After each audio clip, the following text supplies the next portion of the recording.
कि बहुत नाम सुनते थे जमाने में दिल का, चीरा तो बस कतरा एक फूल निकला। हमारे समाज में को क्या मिला? निश्चित रूप से हम कह सकते हैं कि ये पार्टी नहीं, सिंगल मैन मैनेजमेंट है, ये कंपनी है। और कंपनी में जो भी काम करते हैं वो वर्कर होते हैं कि बिहार की राजनीति में इनका भविष्य लगभग समाप्त हो चुका है। असेंबली के चुनाव में जब निषाद चिल्ला रहे थे, निषादों को उन्होंने कितने टिकट दिए? ये साफ स्पष्ट होता है कि निषाद नहीं, उनको पैसे चाहिए था। मुकेश सहनी बिहार सरकार में मंत्री हैं, वीआईपी पार्टी के सुप्रीमो हैं और मौजूदा वक्त में राजनीतिक भंवर में फंसते हुए नज़र आ रहे हैं। मुकेश सहनी का मन डोला, यूपी की सियासत करने चले थे, फूलन देवी के सहारे फलने फूलने की तैयारी थी, लेकिन यूपी सरकार ने, यूपी की पुलिस ने उनके मंसूबों पर पानी फेर दिया और मुकेश सहनी की राजनीतिक मुश्किलें लगातार बढ़ रही हैं। अब कहाँ वो यूपी के जरिए दिल्ली पहुंचने का ख्वाब देख रहे थे, लेकिन अब बिहार में उनके कुनबे पर संकट है। उनकी पार्टी के विधायकों ने ही उनके खिलाफ मोर्चा खोल दिया है, उनको लगातार नसीहत दे रहे हैं। ऐसी स्थिति क्यों आई? मुकेश सहनी कैसे इन राजनीतिक मुश्किलों में फंसते नजर आए और आने वाले दिनों में मुकेश सहनी की जो सियासत है उसकी वजह से उनको और कौन कौन से सितम देखने को मिलेंगे, इस पर हम बात करेंगे। हमारे साथ पार्टी के यानी वीआईपी पार्टी के पूर्व प्रदेश अध्यक्ष अशोक चौहान हैं, अभी निषाद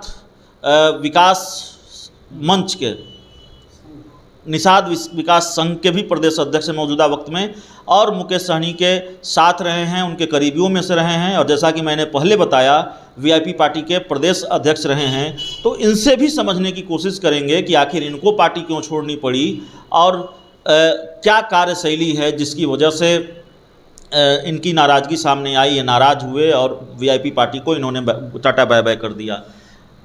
क्यों नाराज़ हुए थे वीआईपी पार्टी से और क्यों छोड़ दी थी पार्टी?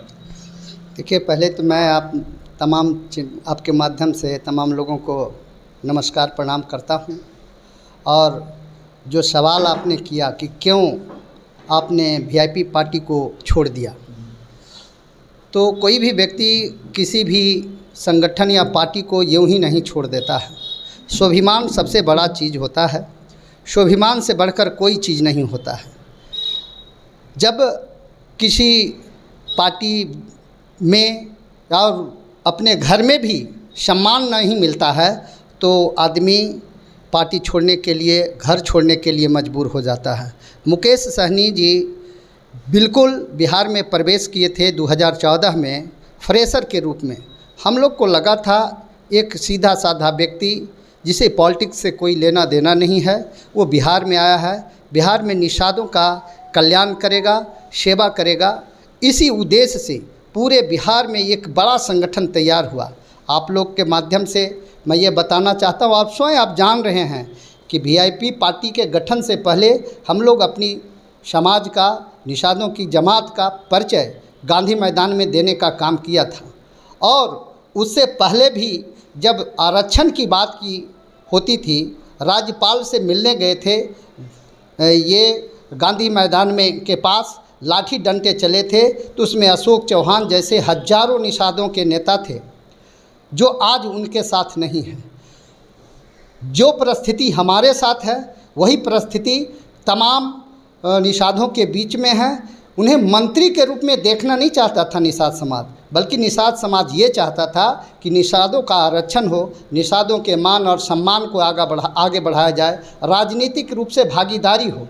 लेकिन ये तो इस तरह से कर गए कि अपने परिवार में ही सिमट रहे हैं। अब यूपी की जो घटना घटी, कोई कोर कमेटी का बैठक नहीं, कोई किसी तरह का निर्णय नहीं, और अपने परिवार वाले को लेकर यूपी का फतह करने के लिए 2022 में चले गए। परिणाम आपके सामने है। जबकि यूपी सरकार के द्वारा इनको पहले से चेतावनी दे दी गई थी कि यहाँ किसी तरह का मूर्ति नहीं लगेगा, किसी तरह का कार्यक्रम नहीं होंगे। अपनी सस्ती लोकप्रियता और निषादों के मान सम्मान का परवाह नहीं करते हुए हमारी फूलन देवी की शहादत दिवस को भी बदनाम करने का काम। आपका इशारा मैं ठीक समझ रहा हूँ, तो क्या मामला ये है कि एलजेपी में जैसे आरोप ये लगता है कि सौरव पांडे की वजह से ये पूरा खेल हो गया। सौरव पांडे की सुनते हैं चिराग पासवान। मुकेश सहनी की पार्टी में या तो मुकेश सहनी की चलती है या उनके भाई की चलती है, और पार्टी के नेताओं की राय नहीं ली जाती।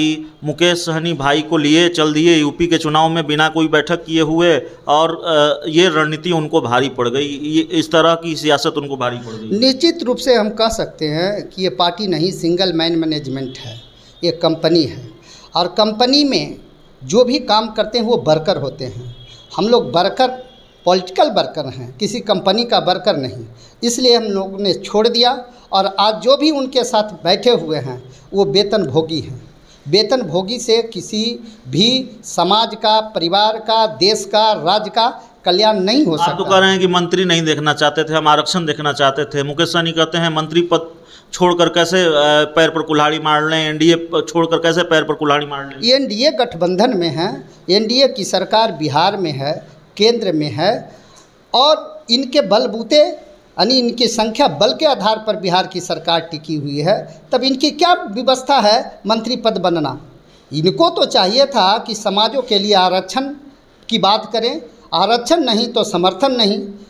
ये तो सिर्फ दिखावा करते हैं। जहाँ कोई बात नहीं है, एक भी विधायक नहीं है, वहाँ कहने चलते हैं कि आरक्षण नहीं तो हम समझौता नहीं करेंगे किसी से।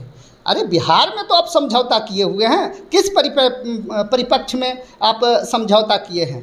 क्या आपको मिल रहा है इससे? मंत्री पद मिल रहा है, मंत्री के लोभ लालच में फंस गए, समाज को दरकिनार कर देने का काम किया। हम तो ये कहेंगे कि बहुत नाम सुनते थे जमाने में दिल का, चीरा तो बस कतरा एक खून निकला। हमारे समाज में को क्या मिला?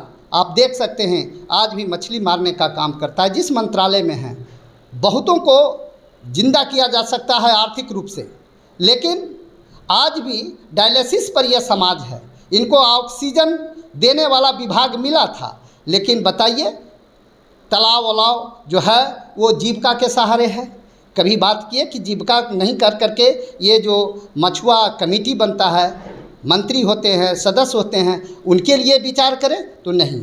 इनके अब फ्लैट और टाइल्स निषादों के पैर में लगे धूल से लिटाने लगे हैं, और लोग वहाँ जाना भी मुनासिब नहीं समझते हैं। आप कह रहे हैं तालाब उलाब खुदवाना चाहिए, कहाँ मूर्ति उर्ति लगाने लगे? मूर्ति की क्या आवश्यकता है? अरे फूलन देवी की शहादत, फूलन देवी के प्रति प्रेम, स्नेह, श्रद्धा, समर्पण आत्मा में, दिल में होनी चाहिए। उनके सिद्धांत जो बाद में भारत के संविधान, भारत के बड़े मंदिर के वो सदस्य जब बनी, तो जिन्होंने जो दिशा निर्देश दिया समाज के लिए, उसको देखना चाहिए, उससे सबक लेनी चाहिए। चौहान साहब, बहुत ईमानदारी से बताइएगा, आप तो मुकेश सहनी जी के साथ रहे हैं, उनकी पार्टी के प्रदेश अध्यक्ष रहे हैं। जाहिर है पार्टी में आपका कद बड़ा है, और मुकेश सहनी को बहुत भरोसा रहा होगा आपकी समझ पर, आपकी राजनीति में जो आपका अनुभव है, आपके व्यक्तित्व पर, तभी आप उनकी पार्टी के प्रदेश अध्यक्ष थे। बहुत ईमानदारी से एक जवाब की अपेक्षा होगी। मौजूदा स्थिति परिस्थिति को देखते हुए बिहार की राजनीति में, यूपी की राजनीति में मुकेश सहनी का क्या भविष्य देखते हैं? देखिए, बिहार की राजनीति में इनका भविष्य लगभग समाप्त हो चुका है। असेंबली के चुनाव में जब निषाद चिल्ला रहे थे, निषादों को उन्होंने कितने टिकट दिए? ये साफ स्पष्ट होता है कि निषाद नहीं, उनको पैसे चाहिए था। और क्षमा करेंगे, बिल्कुल कहते हैं तो कि हम समाजवादी हैं, हम समाज के लिए मरते हैं, जीते हैं, लेकिन बिल्कुल सामंतवादी, मनवादी सिद्धांतों से ओत-प्रोत भरा हुआ है। उनमें किसी तरह समाज के प्रति कोई ललक और निष्ठा नहीं है। यदि निष्ठा होती तो बहुत सारे निषाद में नेता थे, उन्हें चुनाव का टिकट देकर आज हमारे समाज के गरिमा और गंभीरता को, स्वाभिमान को बढ़ाने का काम करते। आज जो उनके विधायक हैं वो भी उनसे त्रस्त हो चुके हैं। आपके राजू सिंह जी खुद कह चुके हैं कि ये कंपनी है। मिश्री लाल जी कह चुके हैं कि यहाँ कोई लोकतंत्र नहीं है, संवैधानिक कोई नियम नहीं है, कभी विधायक दल की बैठक तक भी नहीं होती है और निर्णय हो जाता है। एक तरफ कहते हैं कि हम बदला लेंगे, दूसरे तरफ कहते हैं माननीय नीतीश कुमार के साथ हम हैं, हम उनमें आशा और विश्वास कहते हैं कि हम बहुत छोटे लोग हैं, हम और मांझी जी बहुत छोटे लोग हैं, आपस में मिलते रहते हैं, अब हम गरीबों की कौन पूछता है, छोटे लोगों की कौन पूछता है। छोटे लोग कह करके ये तो नहीं न कर सकते, दोनों काम नहीं न कर सकते हैं। एक संग न हो ही भुआलू, हंसब ठठाएब फुलाएब गालू। आ तो ठठा करके हंस लीजिए या तो गाल फुला लीजिए।